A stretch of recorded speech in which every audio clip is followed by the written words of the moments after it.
ಮುಧೋಳದಲ್ಲಿ ಕಬ್ಬು ಬೆಳೆಗಾರರ ಹೋರಾಟ, ಮಿನಿ ವಿಧಾನಸೌಧಕ್ಕೆ ತಲುಪಿದ ರೈತರ ಪಾದಯಾತ್ರೆ. ಹೌದು, ಈಗಾಗಲೇ ಹಲವು ವಿಚಾರಗಳು ರಾಜ್ಯದಲ್ಲಿ ಚರ್ಚೆ ಇದ್ರೂ ಕೂಡ ಭಾರೀ ಚರ್ಚೆಗೆ ಗ್ರಾಸವಾಗಿರುವ ವಿಚಾರವೆಂದರೆ ರೈತರ ಕಬ್ಬಿನ ಬಿಲ್ ವಿಚಾರ.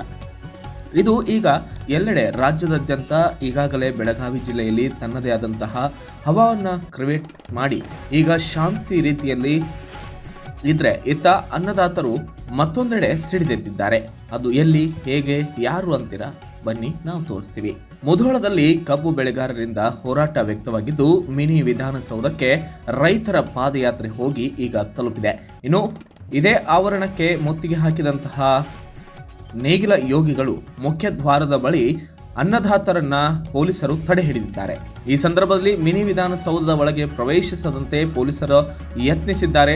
ಅಷ್ಟೊತ್ತಿಗೆ ರೈತರಿಂದ ಪೊಲೀಸರೊಂದಿಗೆ ಈಗ ವಾಗ್ವಾದ ಕೂಡ ಏರ್ಪಟ್ಟಿದ್ದು, ಬೇಕೇ ಬೇಕು, ನ್ಯಾಯ ಬೇಕು, ಬೇಕೇ ಬೇಕು, ನ್ಯಾಯ ಬೇಕು ಎಂಬ ಘೋಷವಾಕ್ಯವನ್ನ ಇಲ್ಲಿ ಮಣ್ಣಿನ ಮಕ್ಕಳು ಹೊರಹಾಕಿದ್ದಾರೆ. ಕೃಷಿ ಇಲಾಖೆಯಿಂದ PWD ಇಲಾಖೆಗೆ ರೈತ ಪಾದಯಾತ್ರೆ ಹೊರಟಿದ್ದು PWD ಕಚೇರಿಗೆ ಅನ್ನದಾತರು ನುಗ್ಗಿದ್ದಾರೆ. ಇನ್ನು ಈ ಕಚೇರಿಗೆ ಬೀಗ ಹಾಕಿಸಲು ರೈತರಿಂದ ಪ್ರಯತ್ನ ಮಾಡಲಾಗಿದ್ದು, ರೈತರನ್ನ ಕಂಡು ಕಚೇರಿಯ ಒಳಗೆ ಬೀಗವನ್ನ ಅಧಿಕಾರಿಗಳು ತಾವೇ ಸ್ವತಃ ಹಾಕಿಕೊಂಡಿದ್ದಾರೆ. ಹೊರಗೆ ಬನ್ನಿ ಎಂದು ರೈತರ ಎಚ್ಚರಿಕೆ ಅಧಿಕಾರಿಗಳಿಗೆ ನೀಡಲಾಗಿದ್ದು, PWD ಕಚೇರಿಗೆ ಕಬ್ಬು ಬೆಳೆಗಾರರು ಈಗ ಬೀಗವನ್ನ ಹಾಕಿಸಿದ್ದಾರೆ. ಇವರ report DD9 news Kannada, Bagalkot.